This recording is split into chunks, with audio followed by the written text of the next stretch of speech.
Hello madam, എഴുന്നേൽക്ക്. 8 മണി കഴിഞ്ഞു. തണുത്ത കൈകൾ കൊണ്ട് സാക്ഷി നെറ്റിയിൽ കൈവച്ചപ്പോഴാണ് ഉണർന്നത്. ഇന്നിനി കുളിക്കാനൊന്നും നേരമില്ല. അവൾ വേഗം ഡ്രസ്സ് മാറി സാക്ഷിക്കൊപ്പം മെസ്സിലേക്ക് നടന്നു. കല്ല് പോലെ മരവിച്ച ഇഡ്ഡലി, മുങ്ങിത്തപ്പിയാലും ഒരു പച്ചക്കറി കഷ്ണം പോലും കിട്ടുകയില്ലെന്ന് ഉറപ്പുള്ള സാമ്പാറിൽ മുക്കി കഷ്ടപ്പെട്ട് കഴിച്ചുകൊണ്ടിരിക്കുന്നതിനിടെ അതിഥിയെ തന്നെ നോക്കിക്കൊണ്ടിരുന്ന തൊട്ടടുത്തുള്ള ടേബിളിലെ പെൺകുട്ടിയെ ചൂണ്ടിക്കാട്ടിക്കൊണ്ട് സാക്ഷി പറഞ്ഞു, വന്നു കയറി ഒരാഴ്ചയ്ക്കുള്ളിൽ ഹോസ്റ്റലിൽ ഫാൻസൊക്കെ ആയല്ലോ. അതിഥി സാക്ഷി ചൂണ്ടിക്കാട്ടിയിടത്തേക്ക് നോക്കി. ഇന്നലെ കണ്ട അതേ പെൺകുട്ടി തന്നെ. ഇന്നലത്തെ വരാന്തക്കഥയെല്ലാം വിശദമായി കേട്ട ശേഷം, നീ അവളോട് പോയൊന്ന് സംസാരിക്കൂ, നിങ്ങൾ ഒരേ നാട്ടുകാരല്ലേ എന്ന ഉപദേശം നൽകി സാക്ഷി ഓഫീസിലേക്ക് തിരിച്ചു. ഊബറിന് കാത്തു നിൽക്കവേ തനിക്ക് മുന്നിലൂടെ ധൃതിപ്പെട്ട് നടന്നുപോയ അവളെ വിളിക്കണോ എന്ന് അതിഥി ഒരു നിമിഷം ആലോചിച്ചു. എന്തായാലും കാര്യങ്ങൾക്കൊരു തീരുമാനമാക്കാം എന്നുറപ്പിച്ച് പിറകെ ഓടി അവളുടെ കൈ കടന്നു പിടിച്ച് അതിഥി പറഞ്ഞു, അതെ, താൻ ഇന്നലെ മലയാളം സംസാരിക്കുന്നത് കേട്ടതുകൊണ്ട് വന്ന് നോക്കിയതാണ്, അല്ലാതെ ശല്യപ്പെടുത്തണമെന്നൊന്നും കരുതിയതല്ല. സോറി. അത് സാരമില്ല, ഞാനും ഇന്നലെ നല്ല മൂഡിലായിരുന്നില്ല, അതാ ഒന്നും മിണ്ടാതെ പോയത്. എൻ്റെ പേര് ദേവിക, ഇവിടെ വിഷ്വൽ കമ്മ്യൂണിക്കേഷന് പഠിക്കുന്നു. കൂടുതൽ പരിചയപ്പെടുന്നതിന് മുമ്പേ അതിഥിയുടെ ക്യാബ് വന്നു.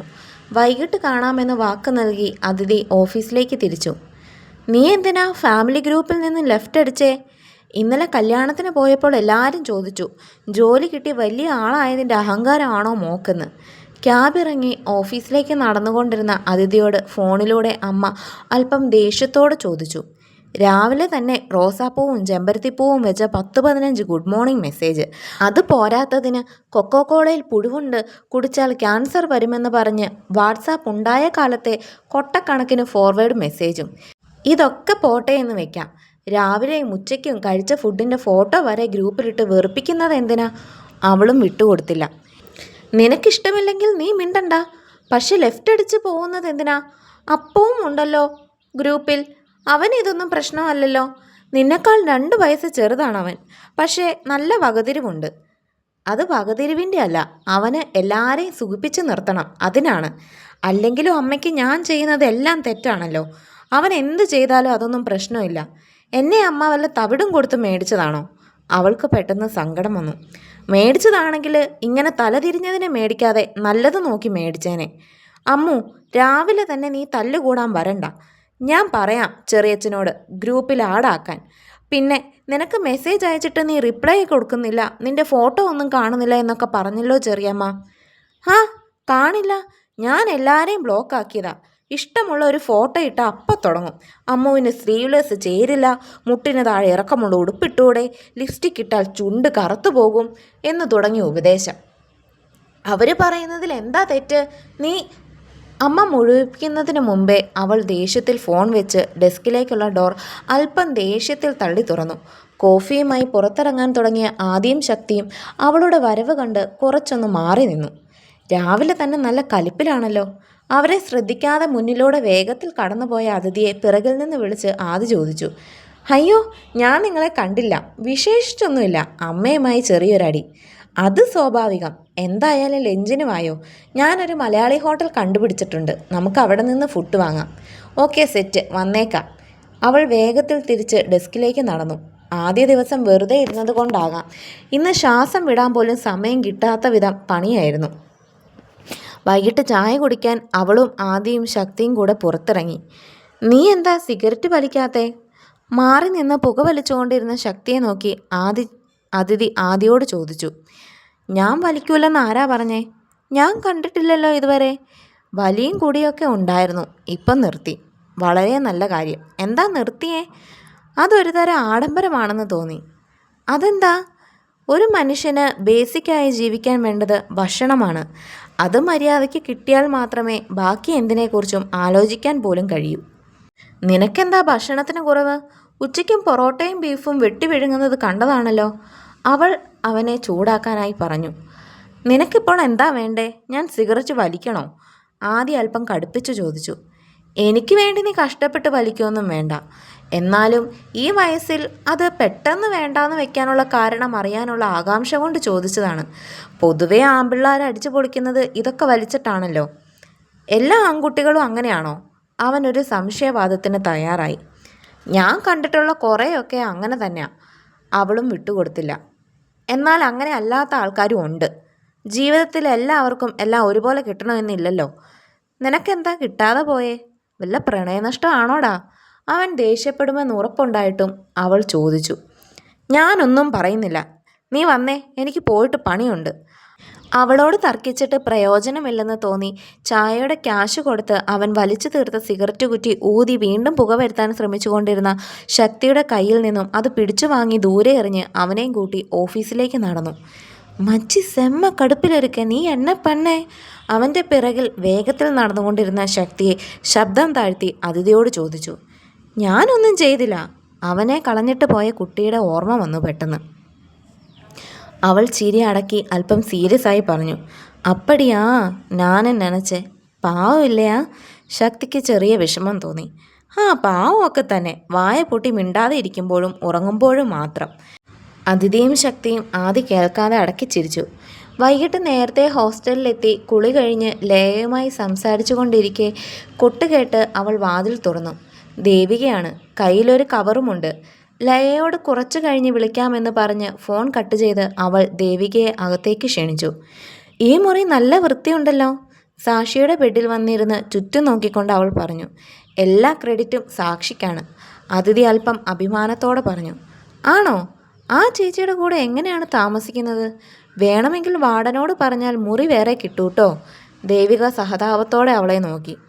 ഞാനിവിടെ 2 ആഴ്ചയേ ഉള്ളൂ. അത് കഴിഞ്ഞാൽ പുതിയ ബെഡിങ്ങിലേക്ക് മാറും. പക്ഷെ നീ എന്താ അങ്ങനെ ചോദിച്ചേ?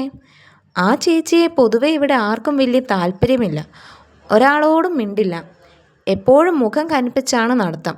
പിന്നെ വാർഡനോട് കംപ്ലൈൻറ്റ് ചെയ്തത് വരാന്തയിലെ ലൈറ്റ് ഓഫ് ചെയ്യിപ്പിച്ചതും പുള്ളിക്കാരത്തിയാണെന്നാണ് ഇവിടെ സംസാരം.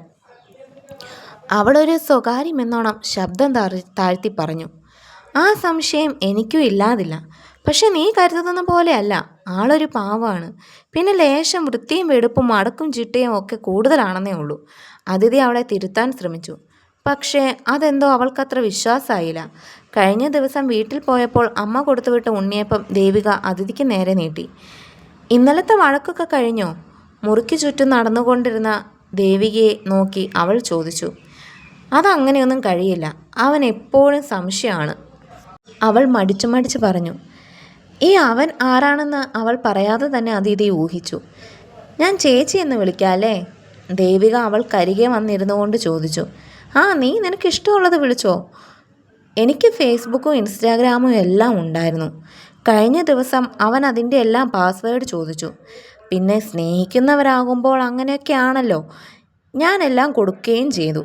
അന്ന് രാത്രി മുഴുവൻ 1 വർഷം മുന്നേ ഒക്കെ ചെയ്ത് ചാറ്റും കുത്തിപ്പൊക്കി ഇതൊക്കെ ആരാ എന്നുള്ള ചോദ്യം ചെയ്യലായിരുന്നു. നമ്മൾ പണ്ടൊക്കെ എത്ര പേരോട് സംസാരിച്ചിട്ടുണ്ടാകും. അതൊക്കെ ഓർത്ത് വെക്കാൻ കഴിയുമോ? എൻ്റെ മണ്ടത്തരം. ഞാൻ അതൊക്കെ ഡിലീറ്റ് ചെയ്താൽ മതിയായിരുന്നു. ഒടുവിൽ ഞാൻ എല്ലാ ആപ്പും അങ്ങ് ഡിലീറ്റ് ചെയ്ത് കളഞ്ഞു. മനസ്സമാധാനം വേണ്ടേ? അവൾ അല്പം ദേഷ്യത്തോടെയും വിഷമത്തോടെയും കൂടി പറഞ്ഞു. അവൻ ഈ പറഞ്ഞ സോഷ്യൽ മീഡിയ ഒന്നും ഇല്ലേ? ഉണ്ടല്ലോ. നീ അതിൻ്റെ പാസ്വേഡ് ചോദിച്ചില്ലേ? എനിക്കെന്തിനാ അവൻ്റെ പാസ്വേഡ്? ഇനി വല്ലതും ചോദിച്ചാൽ തന്നെ നിനക്കെന്നെ വിശ്വാസമില്ല എന്ന് പറഞ്ഞ് 2 ദിവസം മിണ്ടാതിരിക്കും. അപ്പോൾ അവനെന്തിനാ നിൻ്റെ പാസ്വേഡ്? അവന് നിന്നെ വിശ്വാസമില്ലേ? അതിഥി എടുത്തടിച്ച പോലെ ചോദിച്ചു. ഒരു നിമിഷം ദേവിക എന്ത് പറയണമെന്നറിയാതെ നിശബ്ദയായി. എനിക്കറിയില്ല ചേച്ചി. പക്ഷേ എന്നെ വലിയ കാര്യമാണ്. കോളേജിൽ ചേർന്ന് ഫസ്റ്റ് ഇയർ മുതൽ എൻ്റെ പിറകെ തന്നെ ആയിരുന്നു. അവസാനം ഈ വർഷമാണ് ഞാൻ എസ് പറഞ്ഞത്. കോളേജിൽ എല്ലാവർക്കും ഞങ്ങളുടെ റിലേഷൻ കാണുമ്പോൾ ചെറിയ അസൂയൊക്കെ ഉണ്ട്. അവനാണെങ്കിൽ സ്പോർട്സിലും എപ്പോഴും ഫസ്റ്റാണ്. എനിക്ക് വേണ്ടി എന്ത് വേണമെങ്കിലും ചെയ്യും. പിന്നെ നമ്മൾ സ്നേഹിക്കുന്ന കുട്ടി പണ്ട് ആൺകുട്ടികളോട് ചാറ്റ് ചെയ്തതൊക്കെ കാണുമ്പോൾ ആർക്കായാലും ലേശം പൊസസീവ്നെസ് ഒക്കെ ഉണ്ടാകില്ലേ? അത്രേ ഉള്ളൂ. പണ്ടത്തെ ചാറ്റിൽ ഒരു ഹായ് ബായ് ഒക്കെ ഉള്ളുവെങ്കിലും ആൺകുട്ടികൾക്ക് അതൊക്കെ വലിയ കാര്യമല്ലേ? അതിൻ്റെയാ. അവനാൾ പാവാ. എന്നെ വലിയ ഇഷ്ടമാണ്. അവളോട് പ്രത്യേകിച്ചൊന്നും പറഞ്ഞിട്ട് കാര്യമില്ലെന്ന് അതിഥിക്ക് മനസ്സിലായി. അവൾ സംസാരം ഹോസ്റ്റലിലെ ഫുഡിലേക്കും നാട്ടിലെ വിശേഷങ്ങളിലേക്കും വഴിതിരിച്ച് വിട്ടപ്പോഴേക്കും സാക്ഷി എത്തി. അവളെ കണ്ടതും ദേവിക ബായ് പറഞ്ഞ് മുറി വിട്ടു. അവളെന്താ പെട്ടെന്ന് പോയതെന്ന് സാക്ഷി സംശയത്തോടെ ചോദിച്ചു. നിന്നെ പേടിച്ചിട്ടാണെന്ന് പറഞ്ഞപ്പോൾ സാക്ഷിക്ക് ചിരി വന്നു. നിന്റെ ഈ നടപ്പും വൃത്തിയും ഒന്നും ആൾക്കാർക്ക് പിടിക്കാനിട്ടാകുമെന്ന് അതിഥി കളിയാക്കി. പിന്നെ ഹോസ്റ്റലിൽ മൊത്തം നീയാണ് വരാന്തയിലെ ലൈറ്റ് വിഷയം വാർഡൻ്റെ ചെവിയിൽ എത്തിച്ചതെന്ന ഒരു സംസാരവും ഉണ്ടെന്ന് പറഞ്ഞപ്പോഴേക്കും മുഖം വീർപ്പിച്ച് അവൾ കുളിക്കാൻ പോയി. ഒരു മിഠായിക്കടലാസ് 5 മിനിറ്റ് മേശപ്പുറത്ത് കണ്ടാൽ പോലും സാക്ഷി മുഖം വീർപ്പിക്കും. പൗഡർ ടിന്ന് വെച്ച സ്ഥലത്തു നിന്നും കുറച്ചൊന്ന് സ്ഥാനം മാറിയാൽ, ബെഡ്ഷീറ്റിൽ ചെറിയൊരു ചുളിവ് വീണാൽ എല്ലാം അവൾക്ക് പ്രശ്നങ്ങളാണ്. എന്തായാലും അധികകാലം ഇവൾക്കൊപ്പം ജീവിച്ചു പോകാനാകില്ലെന്ന നല്ല ബോധ്യം അതിഥിക്കുണ്ട്. പക്ഷേ ഒരു 2 ആഴ്ചയൊക്കെ പല്ല് കടിച്ച് സഹിക്കാവുന്നതേ ഉള്ളൂ എന്നവൾ മനസ്സിലോർത്തു. രാവിലെ ഓഫീസിലെ തിരക്കും രാത്രി സാക്ഷിയുടെ ക്ലീനിങ് ക്ലാസ്സും എല്ലാമായി ഒരാഴ്ച പെട്ടെന്ന് കടന്നുപോയി. ഞായറാഴ്ചയെങ്കിലും വെറുതെ ഇരിക്കാമെന്ന് കരുതിയ അതിഥിയെ നിർബന്ധിച്ച് സാക്ഷി ഷോപ്പിങ്ങിന് വിളിച്ചുകൊണ്ടുപോയി. ബാംഗ്ലൂരിലെ അറിയപ്പെടുന്ന ഷോപ്പിംഗ് സ്ഥലമാണ് കൊമേഴ്ഷ്യൽ സ്ട്രീറ്റ്. ബാംഗ്ലൂരിൽ വരുന്ന ഒരുവിധം എല്ലാവരും ഇവിടെ ഒന്ന് കറങ്ങാതെ പോകാനിടയില്ല. ഇതിലൊന്ന് കയറിയാൽ തിരിച്ചുള്ള വഴി കണ്ടുപിടിക്കാൻ പാടാണ്. അത്രയ്ക്കിടവഴികളും ഷോപ്പുകളുമാണിവിടെ. അശ്വിനിക്കും സാക്ഷിക്കും ഇവിടെ വന്ന് നല്ല ശീലമായതിനാൽ അതിഥി അവരുടെ കൈപിടിച്ച് പിറകെ നടന്നു. ഏറ്റവും വിലക്കുറവിലും നല്ല വിലയുള്ളതുമായ ഐറ്റംസ് ഇവിടെ കിട്ടും. സാക്ഷി അതിഥിക്ക് ഓഫീസിലിടാൻ ഒരുപാട് ഡ്രസ്സുകൾ സെലക്ട് ചെയ്തു. ഒരു കടയിൽ ഡിസ്പ്ലേക്ക് വെച്ച ഉടുപ്പ് അതിഥിക്ക് നന്നേ ബോധിച്ചു. അശ്വിനിയുടെ കൈ വെടിയിച്ച് അവൾ അതിൻ്റെ വില നോക്കാൻ ഓടിപ്പോയി. റേറ്റ് കണ്ട് അന്തം വിട്ടുനിന്ന അതിഥി സാക്ഷി ഒന്നും പറയാതെ പോയതിന് ചീത്ത പറഞ്ഞ് അവിടെ നിന്നും വലിച്ചുകൊണ്ടുപോയി. സാക്ഷിക്ക് മോതിരങ്ങളോട് പ്രത്യേക ഇഷ്ടമാണ്. അവിടെ കണ്ട എല്ലാ കടയിലും കയറി മോതിരമിട്ട് നോക്കി ഒട്ടുമിക്കതും വാങ്ങിച്ചിട്ടാണ് തിരിച്ചു വന്നത്. മോതിരമിടാൻ വിരലിൽ സ്ഥലമില്ലാതായപ്പോൾ അവൾ കയ്യിലുണ്ടായിരുന്ന ഡയമണ്ടിൻ്റെ മോതിരം ഊരി അതിഥിയുടെ ബാഗിലിട്ടു. ഓടി നടന്ന സാധനങ്ങൾ വാങ്ങിച്ച സാക്ഷിയെ അവൾ ഒരുവിധം പിടിച്ചു നിർത്തി. പുറത്തുനിന്ന് ഭക്ഷണമെല്ലാം കഴിച്ച് വൈകുന്നേരമായപ്പോഴാണ് ഹോസ്റ്റലിലേക്ക് തിരിച്ചത്.